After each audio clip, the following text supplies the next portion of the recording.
here. Welcome back to my channel. We're going to talk about an episode of Real Housewives of Potomac. Y'all, I'm going to try and play catch up and talk about these old leaf throwing messy ass hoes on Real Housewives of Potomac. Then watch Salt Lake City and then try to jump into Monday shows. I forgot that Black and Crew Chicago is back on, and we know that old messy Ryan who decided to sleep with his best friend's baby moms. Oh yeah, that whole drama. Yeah, that's gonna play out this season. So there's a lot of stuff we gotta catch up on back to back to back.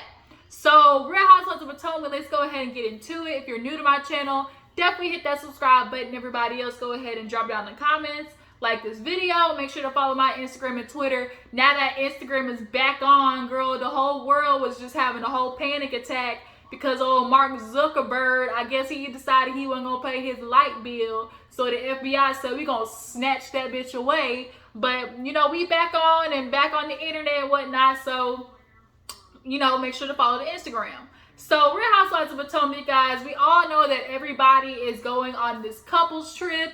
You know, Wendy, she's bringing her husband, Eddie. Michael, he's staying home with the children. Askala's bringing her husband. Mia is bringing Giselle, when she comes, she's bringing her luggage. Robin, she's gonna bring Casper the Friendly Ghost. You know, everybody's getting ready. So we see Mia is basically packing with G and telling him about the whole, you know, incident with Candace and how she's like, you know, just Candace was just so rude, you know, at the party. You know, she had a lot to say about my mom, calling her low budget, so I don't know how things are gonna be. G's not really trying to go. He's not feeling it like that because he doesn't know folks. But he's going to go in support, basically, of Mia. Now, Mia is leaving her kids home for the first time with her mother. And she's nervous about it because we all know Mia's mom is a recovering addict. So, you never know, you know, with a mind like that, how things can go. But from what we can tell, Mia's mom has a good relationship with the kids because when they were, like, eating ice cream and stuff, they all ran up to her. So I think, you know, it should be good. They're only going to be gone for 2 days. So I think your mama can manage. So Wendy and Eddie, they're getting together, basically talking about, you know, the trip. Wendy is saying that, you know, they're in a group text, a group chat. And I think it's called the Flossie Posse, I think it said. But did she say Flossie Posse? I think. But nonetheless, nonetheless, she's telling Eddie about how, you know, Giselle and Robin may not be coming because Giselle messaged her saying, I am not going to go on the girls' trip because the invitation was rude, so I don't feel welcomed. Robin, she ain't going because she's steady eating Giselle coochie. She got nothing else to do but stay home and clip her son's toenails because Juan ain't nowhere to be found. He's still coaching basketball and running away from Robin. So she's like, you know, I'm going to be nice, be zen-win, and, you know, keep the invitation open. So she messaged back something real nice, nasty, real, you know, polite. Well, you know, it's going to be good vibes only. So the invitation is still open should you want to come. So Robin has Ashley come over. Ashley, she got, you know, that baby stuck to her titty. Ashley is really killing me with the, you know, trying to put emphasis on this whole family that she's got now with Michael and the 2 boys. It's like she's really trying to prove a point that, you know, they became the new Brady Bunch. And Michael's doing such a good job of being a dad. But it's like, girl, he might be watching the baby 1 hour or so. But we all know Michael as a dad and as a husband, garbage. Point blank, period. But she goes over to Robin's house so they can talk about, you know, the group and the trip and things like that. And so Ashley's talking to Wendy. She's talking to Robin. And she's like, you know what, how do you feel? Because obviously in the group chat, you know, y'all are nowhere to be found. And Robin's basically like, I don't know where to go with this group, you know, especially, you know, with Wendy. It just seems like Wendy really doesn't like me, and I don't know, like, why she doesn't like me. You know, she's just constantly being so disrespectful, and honestly, she just continues to be real dismissive. about me and Juan's relationship and so rude. And it's like, Robin, you know who's real dismissive about you and Juan's relationship? Juan. Juan is nowhere to be found when it comes time to film with you. Where is your nigga? Where is your scooter? Where is your scooter? Robin, where is your man? We need to figure out why every time Juan name come up, it's like he get ghosts. Like, girl, you are literally in a relationship with Casper the Friendly Ghost, and Juan pops up maybe when you click your heels 3 times. But she's like saying, you know, I just received, well, you know how Wendy really feels about my relationship, and she's just so dismissive of it. And it's like, girl, ain't nothing new. Everybody's dismissive of your relationship. Everybody does not give a damn about y'all's relationship, and you keep trying to play this delusional game like you don't know where people are getting it from. Like, Robin. And then she's talking about moving into the house finally because Ashley's like, oh my God, you know, this new townhouse, because they moved into a new townhouse for more space. But Robin's, you know, ready to actually move into the home. You know, she's like, well, we haven't moved in yet, but, you know, maybe we'll move in about 2 months. So if they move in about 2 months, ooh, you know, I'll be glad for her. But as far as you getting married to Juan, having that new baby, and, you know, trying to recreate this new life, Robin, don't do it. Don't do it, because you're going to be a single mom at 3, because at the end of the day, Juan is tolerating your ass and you tolerating him. Y'all have become comfortable with each other. Nobody wants to pull the trigger on signing those divorce papers, so you and him have basically decided to be roommates who fuck on the regular. Period. That's what it is. So Ashley's like, well, I want you to come. And she's like, for what? She's like, I don't give a damn about them. I want you to come for me. So basically, Ashley's feeling like she needs a little bit of reinforcement. And we all know Robin is Giselle's reinforcement. So I guess Ashley's going to use it as her. And also, too, Robin, you need to understand, it's not that Wendy doesn't like you and can't get along with you. Wendy doesn't like that you keep poking your neck in her business.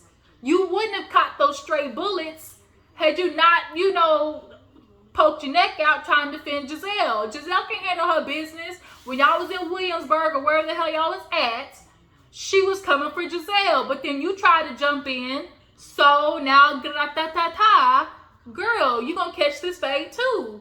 Stop getting like, Wendy would not have a problem with you if you would shut the fuck up. That's all it is. So, moving on. Karen's talking to Ray. Basically explaining, you know, she's excited for the trip. Ray's gonna come at a later time. Ashley comes. Ashley got this new grown woman body, y'all. Got titties and ass. And they get ready to leave. Ray, he's coming, you know, the next day. But Karen's basically talking about how, you know, the wedding, they're planning that, and they actually are going to extend the invitation to everybody. So when that wedding comes, that's going to be definitely entertaining to watch. But Karen and Ashley are on the way there together. So Wendy and Eddie, they make it to the place first. It's nice, Chesapeake Bay, super cute, you know, real feng shui, you know, 1960s, 1970s, you know, Mr. Rogers type house, you know, nothing real modern, lavish like, but you know, keep it cute.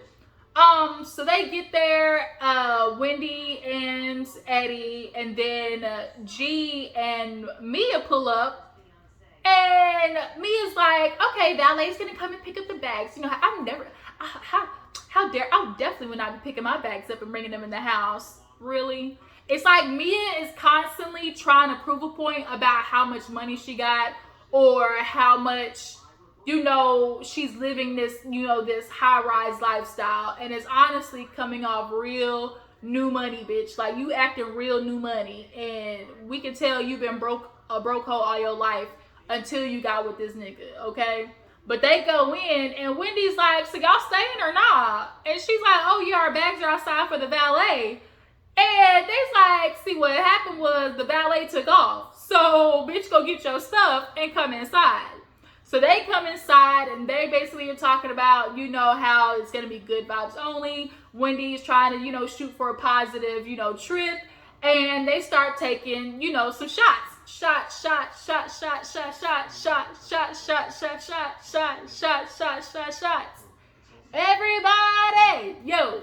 So, they start taking shots, and G showed his ass this episode. He showed his true, you know how they said there's Gordon. Is that his name? Gordon, and then there's G. G's a hot mess. So they taking shots of Patron and vodka. Wendy's getting loose with it. Her knees is getting nice and lubricated, so she dipped it a couple of times, dipping and doing. And G talking about, oh, anybody got change for a 20? Anybody got change for a 20? He a strip club connoisseur. Okay, so a scholar shows up. Candace showed up first. So Candace comes, and of course it's awkward. But they go straight to the bar, and you know, good vibes only. It's gonna be GVO or it's gonna be GTFO. Pick which one. Pick your poison. So they start drinking again, and every time they took a shot, they put like GVO on the screen. So they was getting a little loose, y'all. They was getting loose for sure. Wendy talking about, if I drink this, babe, I ain't gonna be able to feel my face. So they're drinking, and here comes G. He's starting to come out talking about you know, I'm a strip club connoisseur. You know, that's where, you know, I met this one. And me is like, well, you know, that's where he met me. Candace said, oh, we know. Like, bitch, yeah. Is the sky blue? Like your husband said, is a bear shit in the woods? Bitch, oh, yeah, we know he met you at the strip club.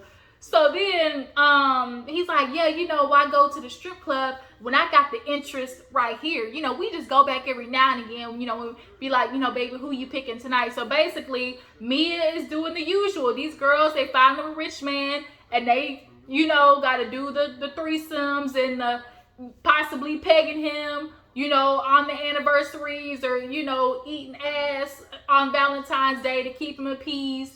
So, you know, they can keep living that certain lifestyle. Mia understands what's the program. She understands the assignment. Point blank, period. You get this man. He was in the high rollers room. Make him fall in love. T-Pain style. I'm in love with a stripper. And hopefully you'll get repaid. And that's what it's looking like.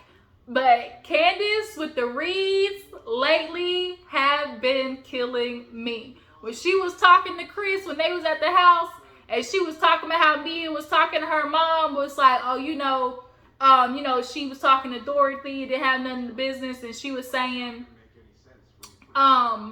she was talking about how Mia was trying to explain she wasn't asking about Chris being on payroll to be rude or to be messy. And Chris is like, how else are you supposed to take that? Which is a good question. How else are we supposed to take that, Mia? There is no other way than you ask me if your husband on payroll is to be messy. But she was like, yeah, she loves doing that. Oh, are you intimidated? See, Mia is definitely struggling from, you know, from that pretty privilege of constantly feeling like somebody's insecure. You're insecure. You're just intimidated because she's been working in the strip club. And if you watch P-Valley, Summer's Eve, yeah, she got that Summer's Eve syndrome where it's like, bitch, you in here, you high yellow, so the only thing you feel you gotta do is twirl around and dip low and they gonna pay you. And that's basically what Mia was suffering from. She was getting all the niggas in the club, but you wasn't doing much. You was bending over, you know, doing a little 1-2, and they was paying you because you look good.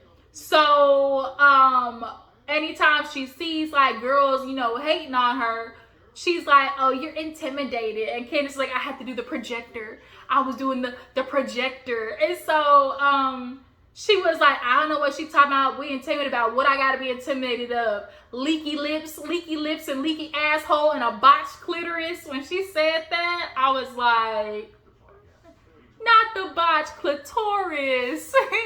But nonetheless, you know, when they was at the house, she was like, yeah, we know he met you at the strip club for sure. And then what else did she say? When he was talking to Eddie, talking about, oh, you know, I love a white girl. Where the white women at? And Candace was like, white girl? She was like, yeah, he loved Becky with the good hair. So I was like, really? No wonder he got your ass. He like white women? Okay, so I guess he considered himself getting the best of both worlds. Like, you light enough to pass, but like you got a little flavor in you. So he bought your ass too to like, I don't know, feel like he fucking a sister at the same time. I don't know. But he started gesturing about his schlong.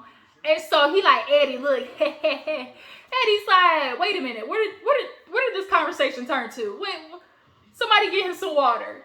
And so when he did that, me is like, you know, because I'm a big bitch.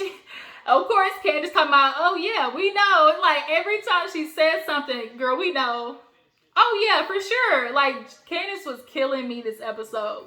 So they go upstairs, Candace, after Escala come in and they drink. But Candace and Escala go upstairs to check the room.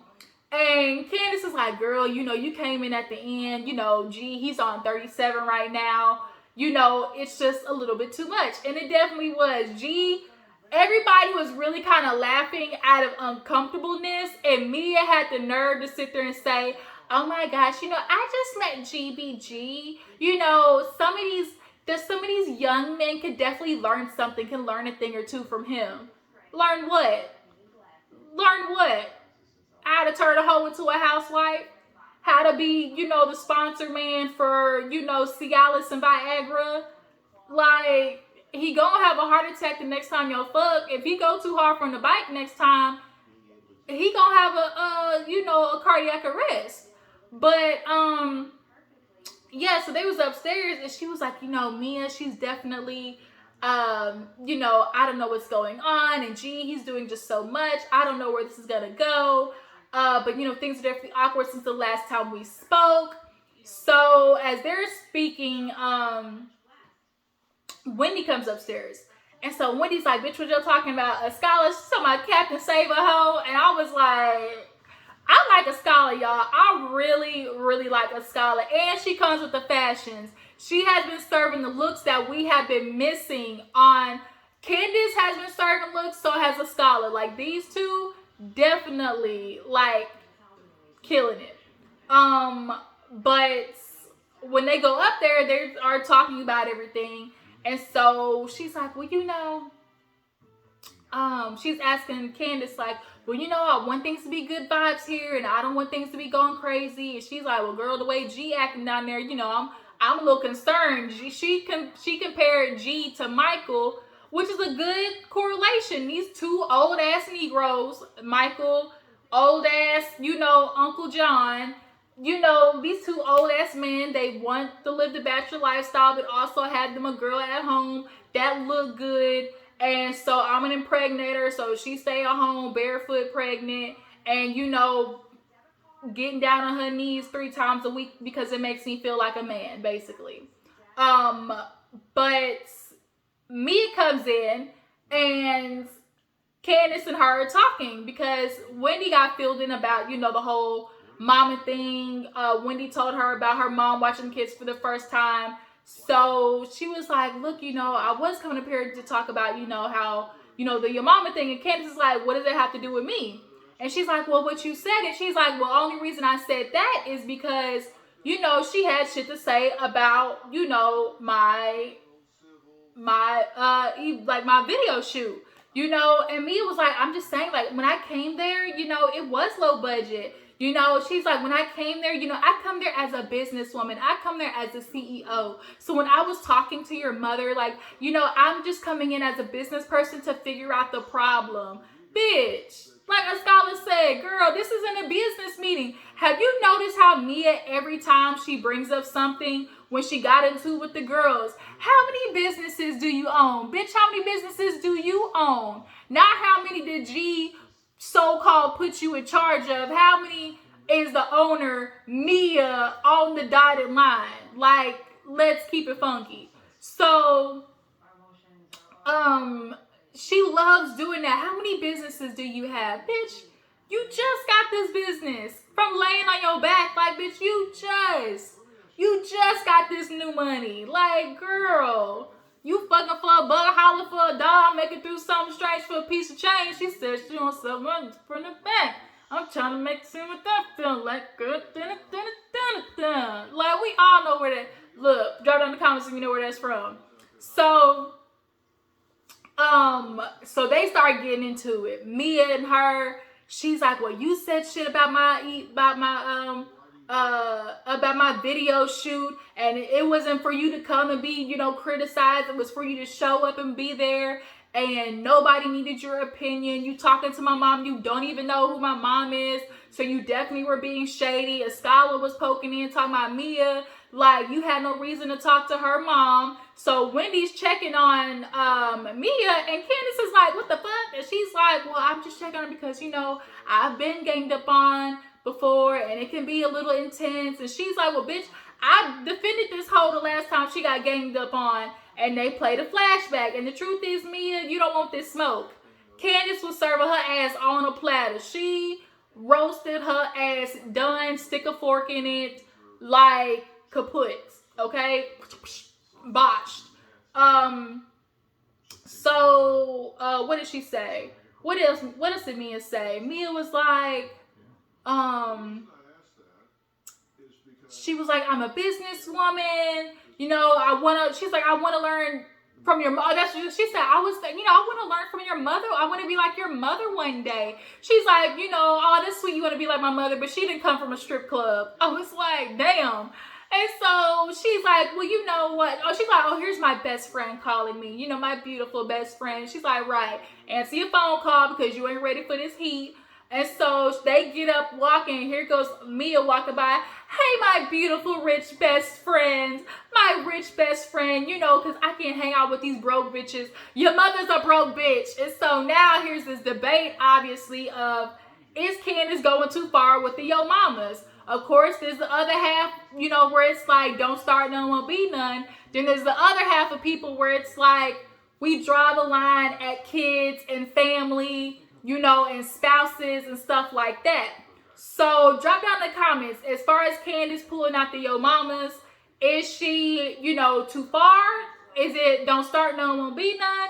Or is it you got to draw the line at family, kids, and spouses?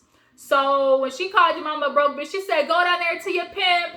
Go down to your pimp. You heard? She's like, what did she say? Your pimp's calling you or something like that. So they make it downstairs and it's time to choose rooms.